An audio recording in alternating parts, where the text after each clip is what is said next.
You can go ahead. If someone told me that they didn't think Batman was cool, I wouldn't believe them. Batman is a comic, film, and TV icon, and so is his creator, Bob Kane. However, the best parts of Batman were not Kane-inspired. They were created by Kane's partner, Bill Finger. Now, Bill Finger was a good and smart man. He created the most essential aspects of Batman, and he deserves credit for his work. Bill was an intelligent and hardworking man. Now, there's an author named Mark Tyler Nobleman. He's the one who brought this issue to light in the first place, and many of my sources actually cited him. Now, this is what sparked my interest in this. Mark Tyler Nobleman came to my school when I was in 5th or 6th grade and talked to us about this topic. So, as told by him in his book, Bill the Boy Wonder, Bill changed his name, firstly, after he graduated high school. This is because his given name was Milton, and in the 30s you couldn't get a job with the name Milton because that was associated with Jews. His family tailor shop closed in the Depression, and Bill was taking whatever jobs he could get to support them. He also had an interest in literature, however, and wanted to be an artist and writer when he grew up. His family wanted him to be a doctor. Now, he met Bob Kane at a party, and they started to collaborate on comics, and he thought his dream was starting to come true. Although these small features didn't really take off, Kane's idea of a hero named Batman would be the dynamic change they hoped for. Bill Finger is responsible for the most important character features of Batman. Now, Batman has his tragic backstory, his black costume, his battered cowl, his piercing white eyes. Now, that's how we all know him. But this, as you're about to see here, is a depiction by the illustrator of Bill the Boy Wonder, Ty Templeton, of Bob Kane's original sketch of Batman. Now, it's going to come up in a second, but he's got like this ridiculous red unitard on and actual wings like attached to him somehow. This is what Bob Kane wanted Batman to look like. This is what Batman would look like without Bill Finger.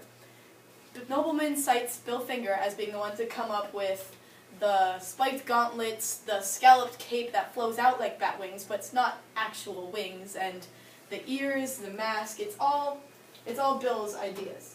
Now, let's see. So, essentially, this is all Bill's ideas, and he deserves credit for these. And of course, one of the best ideas ever had for Batman was his lack of powers. As Mr. Nobleman put it, Bill knew that Batman should not only look different from Superman, but be different. Superman was alien-born and near invulnerable.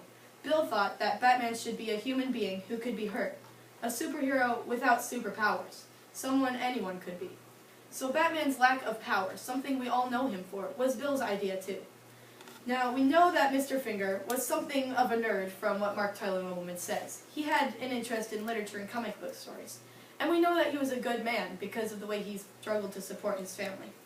Bob Kane, on the other hand, was stuck up and rather lazy. Batman and Me, his autobiography, is full of high praise for himself. In an open letter from him to a fan magazine editor I accessed on a comic site called tomorrows.com, he insists that Bill can't have done all he said he did because they didn't ask Kane for his side of the story, and because Bob Kane's name was the one on the original comic strip.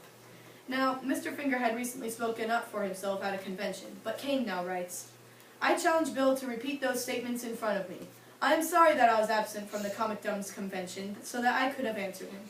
The truth is that Bill Finger is taking credit for much more than he deserves, and I refute much of his statements here in print. The fact is that I conceived the Batman figure and costume entirely by myself, even before I called Bill in to help me write the Batman. I created the title, masthead, the format and concept, as well as the Batman figure and costume. Robin the Boy Wonder was also my idea, not Bill's." So we can see that Bob Kane has no qualms about taking credit for everything. Kane does not embody the true character of Batman. Charlie Jane Anders wrote an article called "Who Really Created Batman? It Depends on What Batman Means to You," based on this same idea. She said, "Batman's greatest strength is that he's always recognizably Batman, with his thirst for justice and his single-minded focus, whether he's in a dark alley or a Dayglow soundstage. And the range of weirdness that Batman can live within feels like the work of a geeky introvert who kept a giant book of random facts and observations. Not to mention that the best Batman stories are often where he wins by being a total geek, by figuring stuff out, or by using knowledge rather than batterings against his foes. So, without Bill Finger, Batman could very well just be a wannabe Superman with big wings and weapons that never took off. Mr. Finger's work is what built the Batman we now know. Bill Finger deserves credit for his ideas. As heard in Kane's letter to fanzine editor Bill Joe White, the creator had no qualms taking credit for the entirety of Batman canon. But according to Rob Selkowitz on Forbes.com, DC Entertainment is finally recognizing the work of Bill Finger. Up until now, Bill was hardly known at all by Batman fans, if anything as a minor contributor. Still, many people do not know Finger's name. They know only Bob Kane. This is not fair to Bill Finger or his memory, and this is not fair to his family. So, Bill Finger is responsible for the most essential features of the character and franchise of Batman. He was an honest and intelligent man. He came up with some of the best things of Batman, and he deserves credit because of this. As time goes on, we can only hope that the world will continue to gain appreciation for those who worked hard without glory and pay respect where it's due. Okay, thank you very much. Let's give her a round of applause.